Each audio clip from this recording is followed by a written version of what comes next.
একক আধিপত্য বজায় রাখবার জন্য নিজেরা গত্য থেকে অন্যান্য সংগঠনগুলোকে রাজনৈতিকভাবে নিষিদ্ধ করার অপচেষ্টা চালিয়েছে, কিন্তু তারা ব্যর্থ হয়ে পরবর্তীতে যখন তারা প্রকাশ্যে এসেছে, গিয়ে দেখলাম তাদের প্রধান প্রেসিডেন্ট সেক্রেটারি সহ ম্যাক্সিমাম ছাত্রলীগের সাবেক নেতা।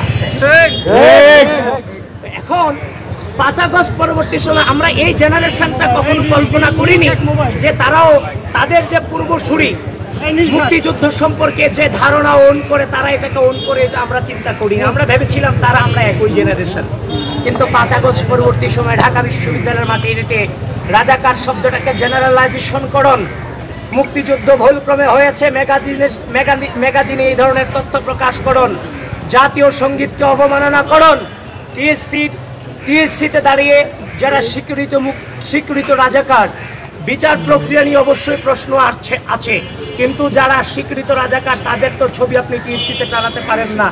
এবং টিএসসিতে হচ্ছে যে নারীদের ছবি জুম করে করে তুলে বিভিন্ন নারী বিদ্বেষী যে আচরণ। সুতরাং গণঅভ্যুত্থান পরবর্তী সময়ে ক্যাম্পাসে বারংবার মুক্তিযুদ্ধ এবং নারীদের বিষয়ে আপনারা বারবার কুৎসা করেছেন। আমরা বিশ্ববিদ্যালয়ে ছাত্রদলের মেয়েদের রোকেয়া হলের বিভিন্ন গ্রুপগুলোতে এখনো পর্যন্ত অ্যানোনিম আছে, আমাদের নারীদের বিরুদ্ধে কুৎসা রটানো হচ্ছে। তারপর হচ্ছে মেয়েদের নখের বড় বড় ছবি হল গ্রুপে পোস্ট করে থ্রেট দেওয়া হচ্ছে। ছাত্রলীগের আতিকাদেরকে যেভাবে বের করা হচ্ছে, আমাদের উপর নাকি মেয়েদেরকেও নাকি এভাবে হেনস্থা করা হবে।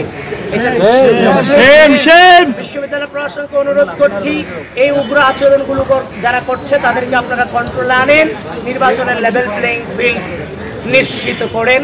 আর আমি সূচনায় শুরুতেই যেটা বললাম, ঢাকা বিশ্ববিদ্যালয়ের মুক্তিযুদ্ধ এবং নারীদের ব্যাপারে যেই নোংরামি করা হয়েছে, তো যদি বিশ্ববিদ্যালয় প্রশাসনের পক্ষপাতিত্বের আচরণ আমাদের বিরুদ্ধে আপনারা আনেন, তাহলে আপনাদেরকে নির্বাচনের মাঠে এন্ট্রি দিয়ে সর্বপ্রথম পক্ষপাতিত্ব করেছে বিশ্ববিদ্যালয় প্রশাসন।